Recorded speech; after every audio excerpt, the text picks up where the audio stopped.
Welcome to Backstage Pass with David Nash, where the curtain lifts on the real entertainment industry. From the studio to the stage, we sit down with world-class producers, artists, engineers, and music business professionals shaping the sound and strategy of today. This is an insider's look at how careers are built, hits are made, and the industry really works. Let's go backstage.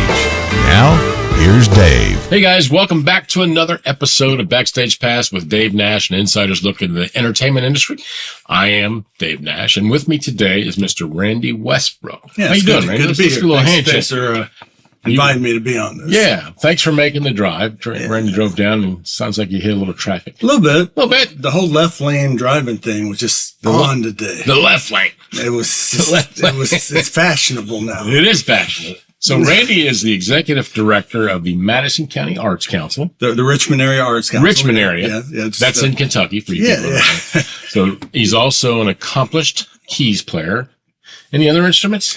It's mainly keyboards. You know, I played tuba in high school, and sang in the choir. One of the tuba guys. Yeah. And because I did a lot, I played the pipe organ for a long time. Oh, wow. So like on my CD, I played bass pedals. That's cool. With the foot pedals. Ever do any church playing?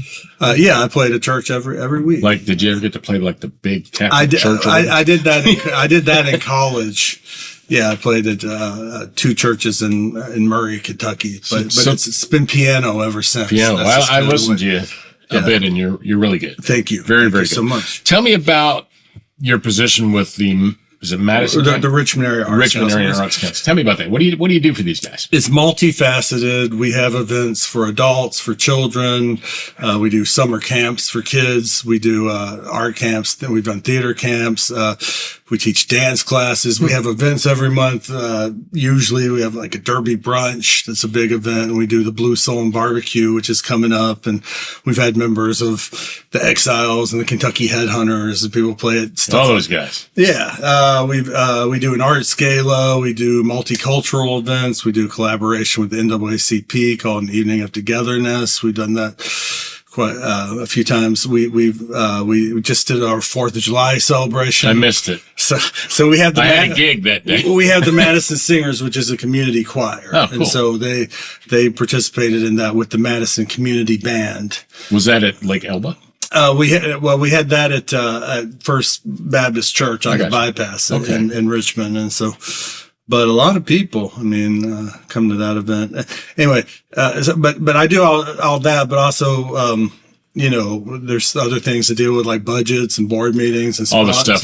Yeah. All that backroom stuff. I talk to sponsors and, how long have you been in that position? I've been in that position since February 2018. Oh man, you've been there for almost 8.5 years. Wow, that's cool. Well, tell me about yourself. So you're a Kentuckian, right? I grew up. Where from? I was born in Lexington. Lived in Lexington until I was 3. But we moved to Richmond when I was 3. So you've been in Madison County ever since? Yeah. Well, no. I graduated. So I graduated from high school in Richmond at Model, and then I went to Murray State University for college for undergrad. And then I did my master's and doctorate at the University of Memphis. Studying? Musicology.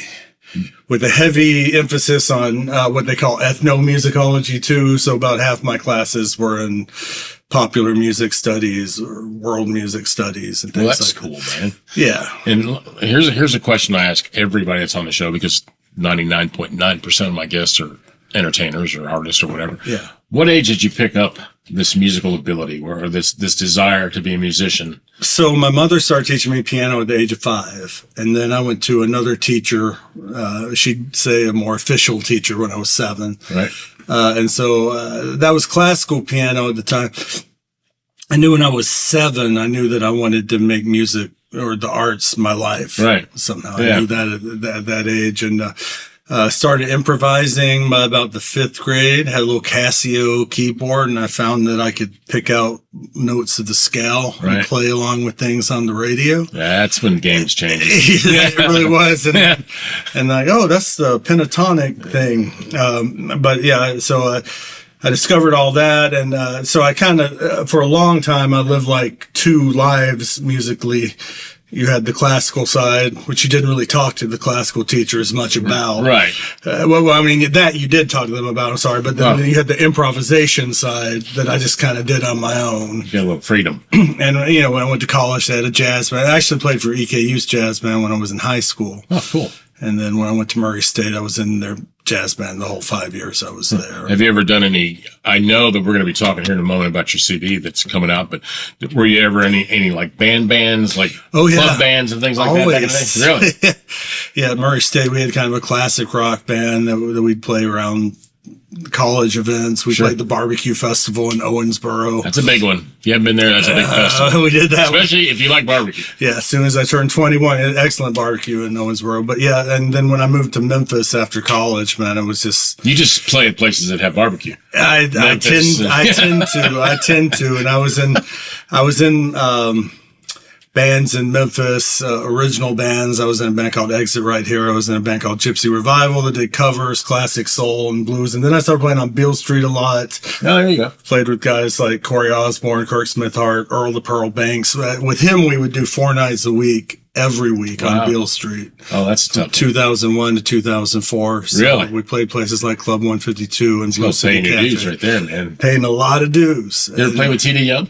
I have not played with TD. You need to. I know about TD. The king of Beale Street. Yeah, no, I play with Vera Stone Street Page a lot. Oh, really? VSP. I don't know how much TD's been down to Beale Street, and maybe some, but I mean, we would always play Wednesday through Saturday for years, and we would be playing when the Blues Festival came in. Yeah, I know he went down there and won the International Blues. I'm sure he probably won one year, but the band I played in, like Leroy Hodges was the bass player, played with Al Green on things like Let's Stay Together. Oh, man. Was he on the track? Howard Grimes was playing drums with us. He played... Yeah, they were part of that high rhythm section. Yeah, that's some good stuff. And Earl had known B.B. King, and he played in a real blues kind of style. You know, like he would do B.B. King, Albert King. It wasn't quite as overdriven, like not as much like a 10-minute solo kind of deal, but we all soloed. So you, I know that your record, by the way, we're talking about it right now, is called 1 Week in October, and I'm gonna give you a real quick synopsis on the name of this, because I heard what it was about. I'm not giving too much credit to some people, but yes, I took a trip to Minneapolis. And it was kind of becoming fall, and we went to Paisley Park and saw Prince. Oh, wow. Prince's place where he made all his music. We didn't see Prince, obviously. He's passed, sadly.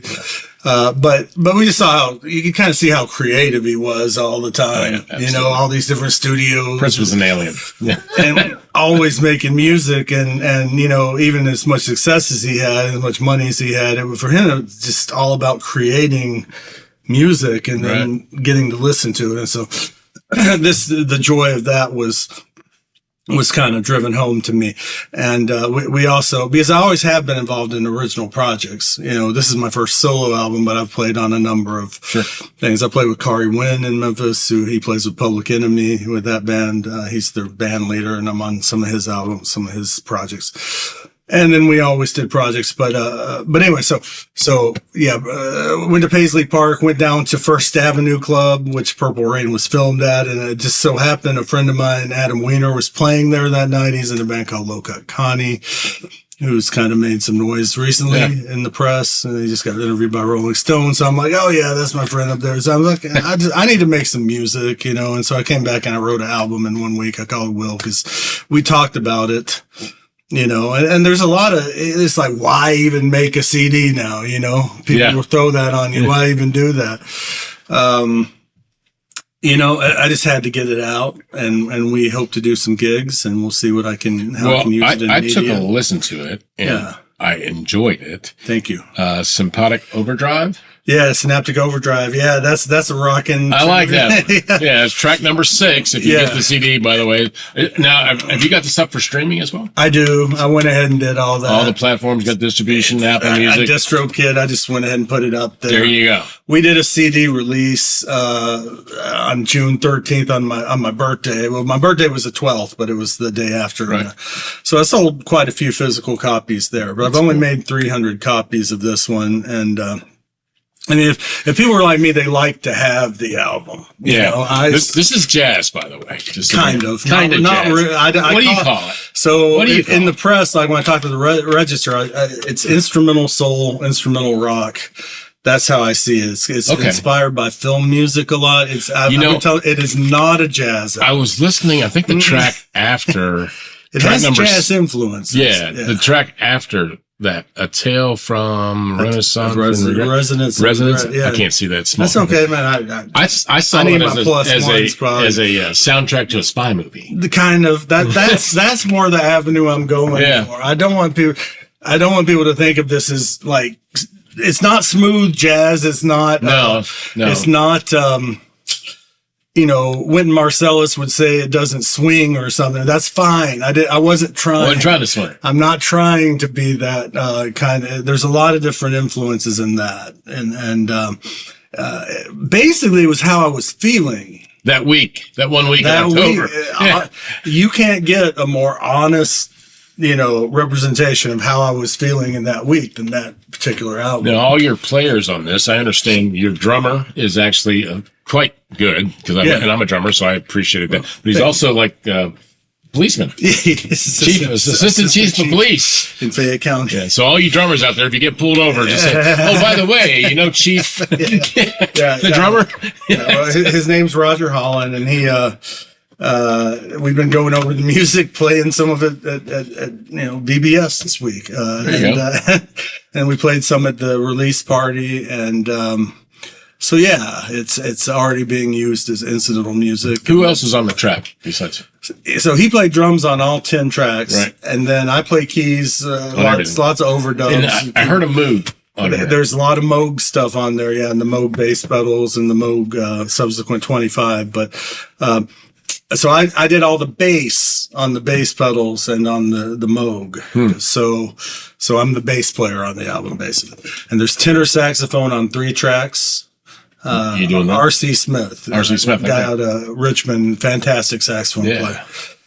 And then one track has guitar with Jaden Wright, who's is it Jaden? Yes, yeah, he plays on a teleresonance. I actually booked Jaden. Yeah, he put a solo on it. So. Well, that's pretty cool. You gonna do another one? That's the hope. I'm gonna try to do everything I can with this one. Play like once a month, maybe once every 2 months, something like that. Are you guys actively looking to book some gigs and we are kind of bring it out to the people and let them hear it? Yeah. Well, and as soon as I got it done, I had to get the copyrights taken care of, both types, and then published it through BMI. So that should be ready in a few days. And cool. So I've done that, and then but yes, I'm looking to play. Sometimes it's tough because I got this big Blue Stone barbecue event coming up this week for the Arts Council. Where's that for the day job? That's going to be at Chenault Winery. Oh yeah. Yeah. Cool spot. If you haven't seen Chenault, they're the ones in Richmond. Yeah. That just built the new amphitheater. Yeah. Yeah. It's cool spot. They're bringing in some national acts. Yeah. Built a really cool music venue in Madison County, Kentucky. It's nice. At Chenault Vineyards, but that'd be real cool. That's a cool gig. We always have that event out there, and I had the Westbrook Trio for a lot of years. It was a trio I was in, and we played various wineries. Right. So we always played the Talon Winery. I just played a winery Saturday. That was a good place. 4th of July, man. I played at Logan's Vineyard in Harrodsburg, Kentucky. It was great. It was great. It's the first vineyard I ever played at. Yeah. And for years, I played in a band called Superfecta, too, which plays all over Lexington. Yeah. That's a good band. From 2013 to 2018. That's a great band, we played a lot, man. That was... Superfecta was a big band, man. When I got back from Memphis, I thought I was going to kind of do more academia. Kind of stuff. I was adjuncting at 3 schools, though, and... So I ended up playing a lot of music still. Right. Like sometimes with Superfecta, it'd be almost 100 gigs a year. Oh, Superfecta was gigging all the time. Yeah. All the time. That was a show band. A lot of weddings, a lot of private parties and clubs. That's where they're still going. Where the money's at, by the way. Definitely weddings and private events are probably going to pay you more than clubs. So I know that you wrote everything on this. Did you chart it as well? No. And I did not. That's part of how I work. I kind of, what I do is I'll record it, my part, the bass and the keys, and I'll give it to a drummer, and they kind of got to And he charted it? Yeah. Yeah, because I heard from Will that your drummer read the whole thing. Well, he has a bit of a background because he has a Bachelor of Music Education from UK before he went into police work. Yeah, that's a normal sequence. A musician becomes a cop. Yeah. Never happens. And we know cops because they stop us for it. Right. But even before he did that, he was at Lafayette, and I believe they won state championship marching band competitions and stuff. So he's got a trained background. Oh yeah. Well, listening to him, he's an excellent drummer. Yeah. Very good drummer. Yeah. And I didn't want a jazz drummer. So right. I wanted someone who's going to be a pocket groove drummer, just solid. Right. I didn't want a lot of I didn't want a bunch of fusion-y kind of things. I mean, obviously I have some influence of that. Right. You know, I like the Mahavishnu Orchestra and lots of funky soul jazz stuff. And I always tell Jimmy McGriff, Les McCann, those are influences, you know. I always tell guys like in bands, I said, if you got a keyboard player device, so you need to get one, because keyboard players, in my mind as a musician, are the guys that know everything. Because they're 10 fingers, 2 feet, you know, you got a guitar player, he's got, you know, he's not using 10 fingers. I mean, some might, but well, we don't know. You know composition. We do. We can see it's all kind of in front of us. You know Corey Cottle? I do not. I know of him. I know he's done a lot of work here. Yeah, Corey's the been on the road with some pretty well known people. He's with Tyler Childers right now. He's band director and keys player. Corey's an amazing keyboard player. Yeah, but I see that just those guys like that and yourself that are just, I'm like, where does this come from? Where do you get this talent at? Well, I appreciate that. That's nice of you to say that. Just years of playing and listening. Gosh, I mean, if I gave lessons now, which I never did as like a musicology guys, I taught music history. I never really wanted to teach other people how to play. But if I did, I would probably just bring them in and have them listen to stuff. Yeah, listen to this. What do you think about this? What do you like? What are you digging? You know, I was kind of influenced at a very young age by a teacher, actually second grade in Detroit where I grew up. But she was my second grade teacher who, after she left teaching, went on to have an international folk music career all around the world, ended up in Israel where she lived until she passed away. But, she was the first person to teach me anything, and she brought out guitars. This is a really cool kind of hippie school in Detroit in the 60s, and taught everybody A, B, C, D, F, and G. Yeah. And that instilled that love for music in me at that age. By the time I was in 4th grade, I was actually playing in a full band as a drummer. So I kind of switched because, oh man, this is cool, but this is a lot better, even though it's going to drive my mom crazy. Right. Which it did. Stop pounding. Well, what do you mean? I can't stop. I'm addicted to it. Absolutely. Well, that's part of it too, is why we keep doing this. Man, it's crazy, isn't it? It's just some people they just keep getting called back. Man, it's like it's in our DNA as a musician. I mean, I'm 65 years old. I just played a gig this weekend, and I love it. I don't care. It's like how much do you want? I don't care. I just want to play, man. Yeah. Well, we do day jobs, but that music part has to be there somehow. It's fulfills us in a way nothing else can do.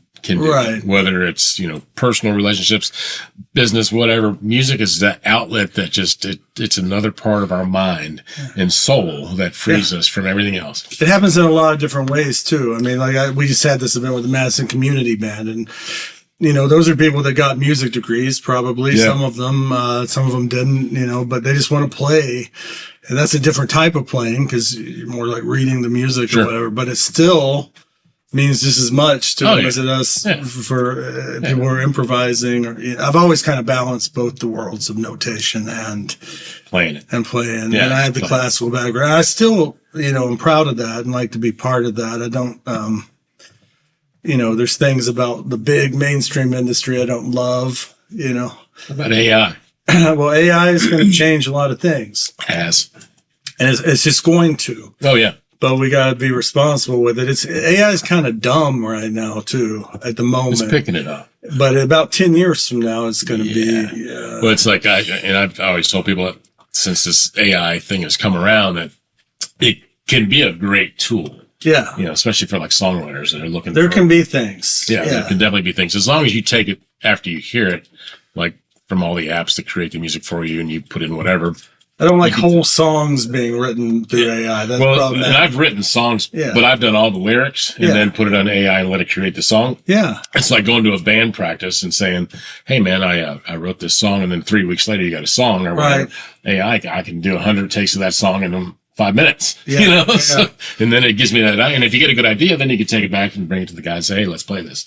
I think it's kind of cool. It can be helpful. Like you can transcribe this whole interview in 5 minutes through some. Yeah, we probably will. That's what maybe I won't even be doing these interviews next week. It's going to be an AI generated me and an AI guest. It's not going to be real. It'll save you some time and on things like that. You know, I mean, it's never going to replace creativity. No. This. Hopefully not. I mean, I don't know. We're in the infancy, man. We have no idea what's going to happen. That's what I believe. You know, I mean, you look at just industry in general. You take industry 100 years ago and compare it to the industry today. That's just one generation of people. Just one generation. That's crazy. You know, it shook things up in a big way. They were riding horses. Automobiles came into. Yeah, they were riding horses. You can watch that Orson Welles film, The Magnificent Ambersons. It's all about the automobile industry. It's great. Changed families. And music's going to do the same thing. We're still going to have artists. We're going to still have phenomenal artists. But it's just, you know, I think it's going to be, it's exciting kind of to imagine what's going to happen, because I have no idea. I really don't have Change is inevitable, and we just won't know what it's going to be. But with any new technology, whether it's the internet or whatever, it goes through a period of, is it going to be the new thing? And we know it's going to be, but it keeps developing. Well, the internet sure was the new thing. It was the new thing, and then it went through stages. It had MySpace. I mean, we had these. And then we had those, and now we don't have Before those. these, we had these. Right. Yeah. And this was our camera. This was it. I still have about 2,000 of those. Of the cameras or CDs? What? Oh, CDs. Yeah, I've got several, but I've streamlined now. I've sold some. I've joined the digital age. Yeah. And I got some vinyl I'm hanging on to. I got that too. Guys shouldn't advertise like that. the White Album or Street Survivors with the flames on the cover. Yeah. I got that. Yeah, I got those. Yeah. I got the White Album on vinyl and on CD. Yeah. You can't get rid of that stuff, man. No. What advice do you have for that 10, 11, 12, 13-year-old kid that's saying, hey, man, this music thing, I like listening to it. I mean, what do you got? I mean, you're a kid that started when you were practically out of diapers, started playing. I would say learn improvisation along with whatever classical training you have. And that doesn't mean that you have to be some virtuoso jazz player. Just learn how to play over some changes. Right. Also, music history is very crucial. Isn't it? Know your history. Sometimes you'll go to music departments and history is being de-emphasized in favor of technical precision, which is fine, but which you want that. But knowing and just because somebody has a degree in oboe doesn't know that they are specialists in any kind of music history. Really? So I used to teach a class actually here at the Lexington School for Recording Arts, which is we're in their facility, called the History of Rock and Roll. I used to teach that too. And it was amazed at how many kids that I talked to had no idea about any of the history of rock and roll at all. That's right. And they were amazed because the term rock and roll actually was first used by slaves, describing the motion of slave ships on the ocean, rocking and rolling. That's where that first came from, those black gospels, and turned into the next thing you know, Ike Turner records Rocket 88 back in the early 50s. Studios. Yeah, man. And it's now we got this thing called rock and roll. I taught that class at the University of Memphis. Did you? Grad student. Oh, what a place to teach it, man. I taught it at Middle Tennessee State for 1 year when I was part-time there, and then I taught it at that class for BCTC and Midway. It was called the History of Popular Music at EKU. So Same thing. Well, but you kind of branched out country and it's all popular. Yeah. It's rock and roll. It's rock and roll. Yeah. What do you like rock and roll? I do. Do you? Yeah, what's your influence in rock and roll? Oh man. Well, I mean, that's a long list, I know. Well, I mean, there's the Beatles, the Stones, the Who, Led Zeppelin, the Doors, Pink Floyd, Jimi Hendrix Experience, Santana, Traffic, all the greatest rock and roll bands, the Stones. Did you say Stones? I did say the Stones. Stones. Nicky Hopkins is a piano player. You go. Did you know that our intro music on all of our shows, the intro music is actually Blondie Chapman, Oh yeah. Keith Richards, Okay. Ronnie Woods, and Anton Fig. That's unreleased music that our senior Grand Poobah Will Freebody, who's he's the CEO of everything that we do, recorded, and it was unreleased. And that's our music to intro all of our shows, man. That's some cool stuff. That is cool. Yeah. I do a podcast too, also. And I'll have to come on it. I use my own music as the music. Why wouldn't you? Why wouldn't I? So I'm putting it in some. We'll sell you some Keith Richards music. Okay. Well, I don't think I could afford it. We're looking for a buyer. That's out of my price range. That's all right, man. Yeah. Well, you're part of the family now, man. Awesome. Well, man, we're going to wrap up. But, Kurt, what events have you got coming up? So we have the Blue Soul and Barbecue on Sunday at Chanel Vineyards. There's still about 25 tickets left. We're going to miss that because this is going to air at a later date. Yeah. So what's down the road? Maybe August. Well, in August, we got Pops at the Park. That's something else I participated with. That's in Richmond? It's in Richmond out of the Whitehall State Historic Site. Richmond, Kentucky. Madison Community Band and Boogie G and the Titanics. They're good. The headliners. Yeah. The theme is America. Just $250. Go figure. That's how you can decorate America, the tables. Yeah. And then we have our Arts Gala coming up October 4th. What's that all at the EKU Center for the Arts. Well, that's kind of our gala kind of thing where we have a silent auction, we have a band, and we have really great food. It's at the EKU Center on the stage. So yeah, you should look into that. It's just a celebration of all the arts in general. We try to have some theater, some music, some dance. Very cool. Randy, it has been a pleasure having you. If you guys are online, you want to look up Randy Westbrook, 1 Week in October, great CD. I'll give you a few websites. RandyWestbrook.com is my individual website. Then the Arts Council is artsenrichmond.org. So, and there you also go. Facebook. Look all that. Facebook, good old Facebook. Instagram. TikTok? Not on TikTok. Yeah. TikTok's coming. Man, it's been a pleasure having you. Well, thank you so much for having me. Excited to hear and see what you do next. Yeah, well, I love what you all do at the studio here. At the studio, not a bad spot. Studio, the school, all the different things that are going on. We love music. Awesome. We love entertainment, the whole thing, in this community. Yeah. If we can pass that on to other generations, man, we're all about that. Because Will and I are both getting really old. Well, happens, man. It does happen. We're trying to stop it. We're trying to stop it, and it didn't work. So, we're moving on. Man, it's been a pleasure. It's been a pleasure, man. Guys, join us next week for the next edition of Inside Look. Inside Look. That's a different show I did years ago. See what I mean? Also check out my podcast. That's a show I did like in the 90s. Can I talk about Discovering Central Kentucky Music with Randy Westbrook is my podcast. Yeah, and mine is not Inside Look, but it's Backstage Pass with Dave Nash, an insider's view on the entertainment industry. Awesome. We'll see you guys next week. Thanks again, Randy. Thanks everybody. We'll see you then. Have a great one. Thank you.